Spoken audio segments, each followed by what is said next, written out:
अपना new chapter start करते हैं आज, डेटाबेस। अच्छा, हमारे सिलेबस में वैसे अगर तुम बुक खोल के देखोगे तो टोटल है 7 चैप्टर्स। अब 7 में से हमारे सीबीएसई के अकॉर्डिंग अब 4 ही चैप्टर बचे हैं। एक है आपका digital documentation, that is word processing. Second है electronic spreadsheet, that is Microsoft Excel. Third है आपका वेब एप्लीकेशन, जो एज इट इज है वेब एप्लीकेशन के नाम से ही। एक लास्ट वन आता है RDBMS, relational database management system, जो हमारे डेटाबेस का ही पार्ट है। ठीक है, डेटाबेस डेवलपमेंट। अब सबसे पहले ये समझो सारे के सारे डेटाबेस क्या होता है। तो जो डेटाबेस है आपका, डेटाबेस हम बोलते हैं ऑर्गेनाइज्ड फॉर्म ऑफ डेटा को। अब ऑर्गेनाइज्ड फॉर्म ऑफ डेटा का मतलब क्या होता है कि तुमने कोई भी डेटा, तुम्हारे पास एक टेबल बनानी है और बहुत ज्यादा बल्क अमाउंट में तुम्हारे पास डेटा रखा हुआ है। उस डेटा को तुम ऐसी फॉर्म में ऑर्गेनाइज करो या ऐसी फॉर्म में क्रिएट करो कि जब तुम्हें इन फ्यूचर उसका यूज हो तो तुम उसे इजीली फाइंड आउट कर पाओ। वो होती है organise collection form of data. अब इसके अंदर डेटाबेस में तुम्हारे जो जो सपोर्टिंग फंक्शंस होते हैं वो होते हैं आपका क्रिएटिंग, मैनिपुलेटिंग, और एक होता है आपका डिलीटिंग एंड मॉडिफाइंग। ये आपके सपोर्टिंग फंक्शन होते हैं। अब इन सब का मतलब क्या है? जैसे क्रिएटिंग का तो मतलब यही होगी कि आपको न्यू डाटा क्रिएट करना है। मैनिपुलेट का मतलब होता है कि आपने जो डेटा ऑलरेडी बनाया हुआ है उसके अंदर कुछ थोड़ा बहुत आपको चेंजेस करने हैं। मैनिपुलेट और मॉडिफिकेशन दोनों सिमिलर टर्म्स होती हैं। डिलीटिंग का मतलब जो ऑलरेडी डिफाइंड डेटा है उसको आपको डिलीट करना है और कुछ नया वहां पे क्रिएट करना है जाके। तो डेटाबेस के अंदर अभी इतना यही है। अब हमारे डेटाबेस के ऑब्जेक्ट्स होते हैं कुछ। तो डेटाबेस के ऑब्जेक्ट्स कौन से होते हैं? वो भी आपके 4 ऑब्जेक्ट्स होते हैं। पहला ऑब्जेक्ट होता है डेटाबेस का टेबल, सेकंड है आपका क्वेरी, थर्ड है आपका फॉर्म, और फोर्थ है आपका रिपोर्ट। ये चारों ऑब्जेक्ट्स होते हैं आपके डेटाबेस के, टेबल, क्वेरी, फॉर्म और रिपोर्ट। अब इन चारों में डिफरेंस क्या होता है? तुम्हारा पूरा चैप्टर इनसे रिलेटेड है, इन चारों को कैसे क्रिएट करते हैं। अच्छा, एक चीज और, आप एक्सेल में भी तो डेटा बनाते हो। एक्सेल में डेटा बनाने के लिए तुम सिंपली टेबल क्रिएट करते हो, रो एंड कॉलम की फॉर्म में, हो गया, तुम्हारे लिए बहुत आसान हो जाती है ये चीजें। लेकिन अब तुम ये सोचो कि एक बल्क अमाउंट ऑफ डेटा बनाना है, तुम्हें कोई ऐसा डेटा बनाना है जिसमें 1000 नंबर ऑफ तो रोज है और 1000 ही नंबर ऑफ कॉलम है। इस तरीके का कोई डेटा बनाना है और उसमें कुछ फाइंड आउट करने को दे दें जिसमें बहुत सारी सिमिलर टर्म्स भी हों या बहुत सारे फॉर्मूलेज भी अप्लाई करने हो या कुछ चेंजेस करना हो, तो तुम्हारे लिए वही चीज टिपिकल हो जाएगी। तो आपका डेटाबेस इसी चीज में हेल्प करता है कि जो भी तुम्हारे लिए टिपिकल चीजें हो जा रही है उसको तुम आसान वे से इजी कर पाओ, इजीली तुम उसे फाइंड आउट कर पाओ, इजीली तुम उसमें मॉडिफिकेशंस कर पाओ, इजीली तुम उसको डिलीट कर पाओ और तुम उसमें चेंजेस कर पाओ। ठीक है, तो टेबल की डिफाइन तो हमारी सेम ही बनती है जो एक्सेल में होती है, combination of row and column. अब टेबल के खुद के भी कुछ ऑब्जेक्ट्स होते हैं हमारे, जो सबसे इंपॉर्टेंट पार्ट है डेटाबेस का। टेबल के ऑब्जेक्ट्स, पहला ऑब्जेक्ट होता है आपका फील्ड, दूसरा है रिकॉर्ड और थर्ड है प्राइमरी की। टेबल के ये 3 ऑब्जेक्ट्स हैं आपके,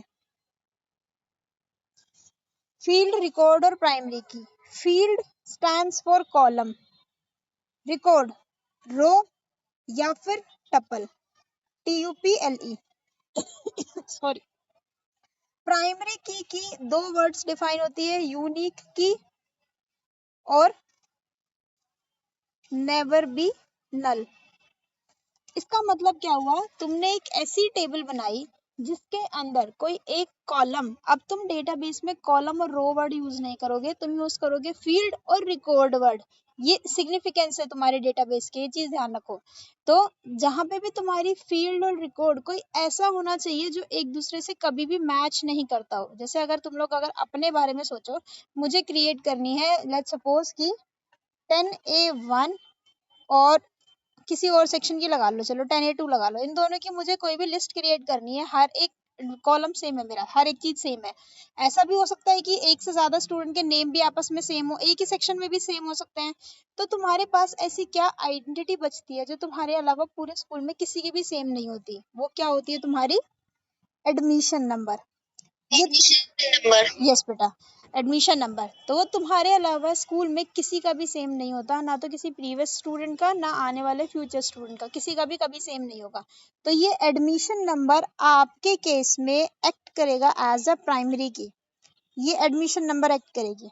क्योंकि ये कभी भी किसी के लिए सेम नहीं है, ये हमेशा यूनिक है और कभी भी किसी के लिए नल भी नहीं होगी। नल मतलब जीरो होता है, तो सबकी सेम मतलब किसी की भी सेम नहीं होगी और किसी के लिए जीरो भी नहीं होगी, हर किसी के लिए कोई ना कोई वैल्यू होगी प्राइमरी की। ठीक है, ये हो गया। रिकॉर्ड रो को बोलते हैं। अब प्राइमरी की के साथ एक टर्म और जनरेट होती है फॉरेन की, ये अभी थोड़ी देर में समझाऊंगी एग्जांपल के साथ। पहले अभी आ जाओ कि डेटाबेस होते कितने टाइप के हैं।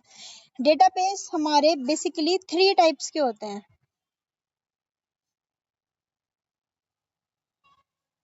आपके सिलेबस में 2 ही टाइप है, बट होते 3 टाइप्स के हैं। एक है फ्लैट फाइल, एक होता है आपका रिलेशनल, और एक होता है आपका डिस्ट्रीब्यूटेड। ये 3 टाइप के डेटाबेस होते हैं आपके पास। फ्लैट फाइल, रिलेशनल और डिस्ट्रीब्यूटेड, ये तीनों डेटाबेस होते हैं। अब इन तीनों में डिफरेंस क्या होता है? फ्लैट फाइल का मतलब होता है complete data should be stored in a single table. अच्छा, अब एक चीज और, एक वर्ड और आता है यहाँ पे, पहले वो देखो, एंटिटी। एंटिटी का मतलब होता है टेबल नेम से, कि तुम किस चीज से रिलेटेड टेबल बना रहे हो। हम जब भी कोई डेटा बनाते हैं, जब भी कोई टेबल बनाते हैं, तो हर एक नाम डिसाइड करते हैं कि हमें सारा का सारा कंटेंट इससे रिलेटेड ही बनाना है। तो हम उस चीज को डेटाबेस की लैंग्वेज में बोलते हैं एंटिटी। ठीक है, एंटिटी टेबल नेम डिसाइड करता है। तो अब हमारे ये 3 टाइप के डेटाबेस हो गए, फ्लैट फाइल, रिलेशनल और डिस्ट्रीब्यूटेड। फ्लैट फाइल का मतलब होता है जितना भी डेटा हमारी कंप्लीट डेटाबेस से रिलेटेड है, एक सिंगल एंटिटी, मतलब एक सिंगल से टॉपिक से। जैसे ये हो गया टॉपिक हमारा, ये हो गया टॉपिक हमारा इंफॉर्मेशन अबाउट 10A1, ये टॉपिक है मेरा।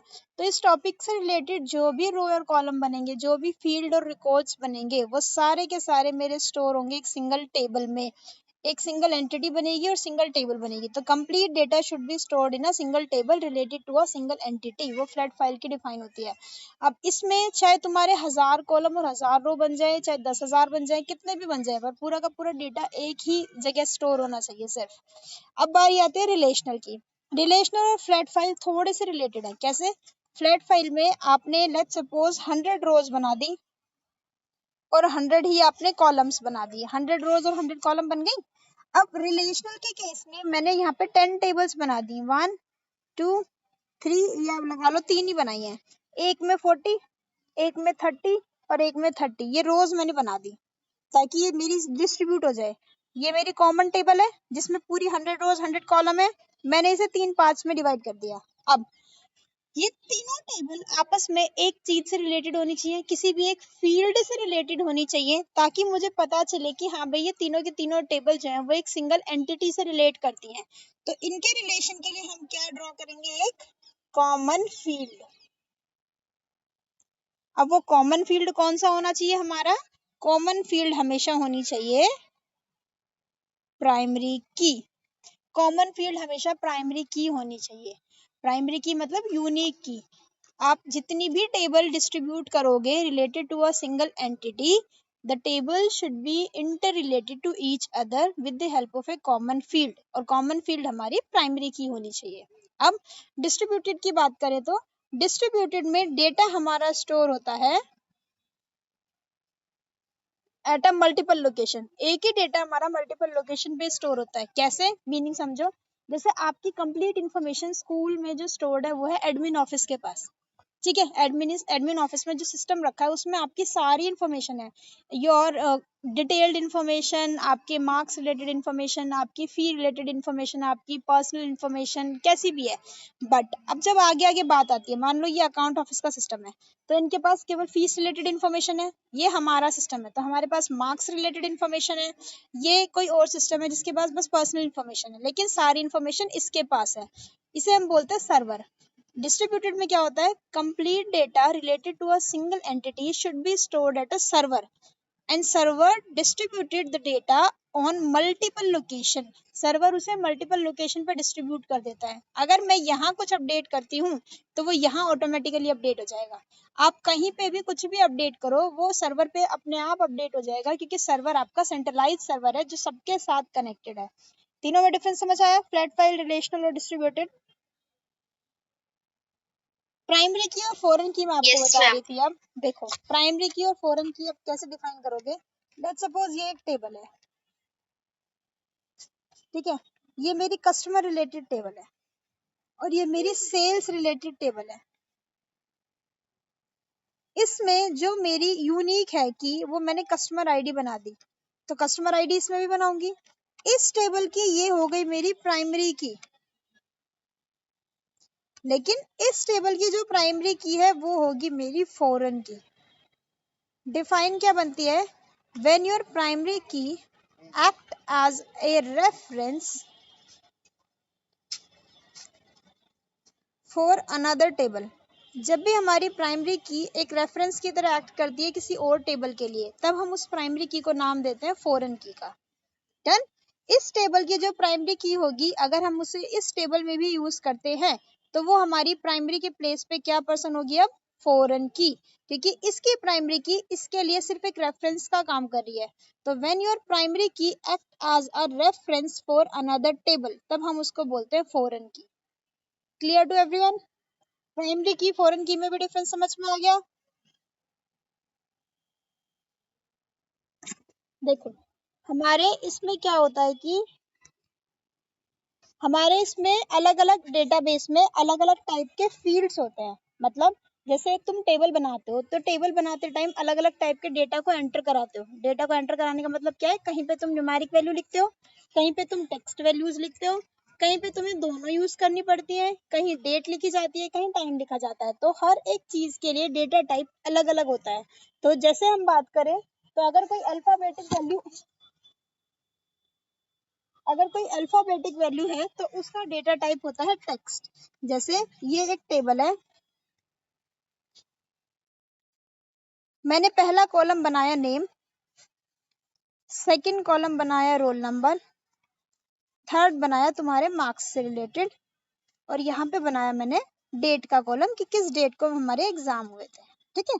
अब मैं नेम लिखूं, अगर किसी का भी लिखती हूँ, लेट्स सपोज मैं अपना ही नाम लिख रही हूँ, शिवानी। मेरा रोल नंबर 22, मार्क्स आए 75 और डेट है आज की 10 सितंबर। ठीक है, ये हो गया। तो इस केस में जो मेरा डेटा टाइप होगा वो होगा टेक्स्ट, क्योंकि अल्फाबेट है तो अल्फाबेट के लिए हमेशा टेक्स्ट यूज होता है। रोल नंबर के केस में मेरा डेटा टाइप होगा नंबर, क्योंकि ये न्यूमेरिक वैल्यू है। मार्क्स के केस में भी डेटा टाइप होगा मेरा नंबर, क्योंकि ये न्यूमेरिक वैल्यू है ये भी। लेकिन डेट के केस में डेटा टाइप होगा डेट। डेट और टाइम का डेटा टाइप हमेशा डेट और टाइम होता है। अब एक कंडीशन और यहाँ पे, क्या मैं रोल नंबर को नंबर की जगह टेक्स्ट में भी एंट्री करा सकती हूँ? क्यों? क्योंकि डिफाइन होती है टेक्स्ट डेटा टाइप की, the number which do not require any calculation. जिन नंबर्स को किसी भी कैलकुलेशन की रिक्वायरमेंट नहीं होती, आप उस नंबर पे टेक्स्ट डेटा टाइप अप्लाई कर सकते हो। जैसे मार्क्स है, इनको तो कैलकुलेशन की रिक्वायरमेंट है, आपको प्लस करने हैं, माइनस करने हैं, जो भी करना है, लेकिन कैलकुलेशन करनी पड़ेगी, तो इसके लिए डेटा टाइप हमेशा नंबर ही होगा। बट रोल नंबर को तो किसी तरह की कैलकुलेशन नहीं चाहिए, तो हम रोल नंबर में एंट्री टेक्स्ट में भी डाल सकते हैं। तो ये अभी मैंने तुम्हें 3 डेटा टाइप बताए हैं जो मेन है सबसे ज्यादा, टेक्स्ट, नंबर और डेट एंड टाइम। एक चलो अब कल करेंगे रेस्ट ऑफ द टॉपिक्स जो हमारे। आज के लिए तुम इन्हीं टॉपिक्स को रिवाइज करना। मैं इस चैप्टर की पीडीएफ भेज रही हूँ अभी आपको क्लास ग्रुप पे, उस पीडीएफ से रीड करो, फिर नेक्स्ट जो टॉपिक्स होते हैं वो कल की क्लास में कंटिन्यू करेंगे।